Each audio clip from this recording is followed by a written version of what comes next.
ஆண்டாண்டு காலமாக ஒடுக்கப்பட்ட மக்கள் சமதளத்துக்கு வருவதற்கும் கல்வியிலையும் வேலைவாய்ப்பிலையும் இடஒதுக்கீடை அமல்படுத்திய முதல் மாநிலம் தமிழ்நாடு. இப்படிப்பட்ட இந்த மாநிலத்தில் இனி எந்த துறையிலையும் நிரந்தர பணியே இல்லை.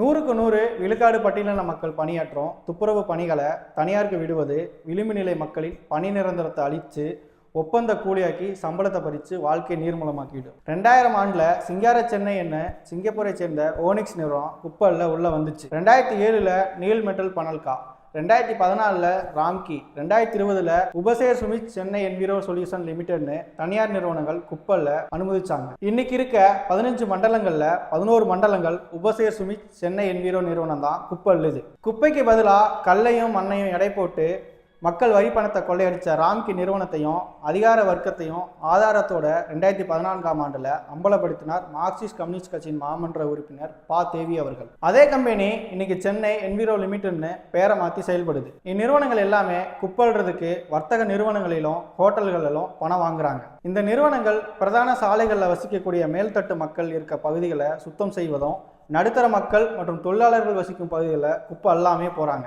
இது குறித்து குடியிருப்பு சங்கங்கள் தொடர்ந்து புகார் கொடுத்துட்டு தான் இருக்காங்க. ஆனா இந்த நிறுவனம் வருஷம் கவுன்சிலருக்கு 2 லட்சம் வரைக்கும் தராங்க. அதனால கவுன்சிலர்களும் இதை கண்டுக்கிறதே இல்லை. மாநகராட்சியில் இருக்கிற 14,385 துப்புரவு தொழிலாளர்களில் 9,195 தொழிலாளர்கள் உபசேர் மற்றும் சென்னை என்விரோ என்கின்ற ராம்கி நிறுவனங்களில் தான் வேலை செய்கிறாங்க.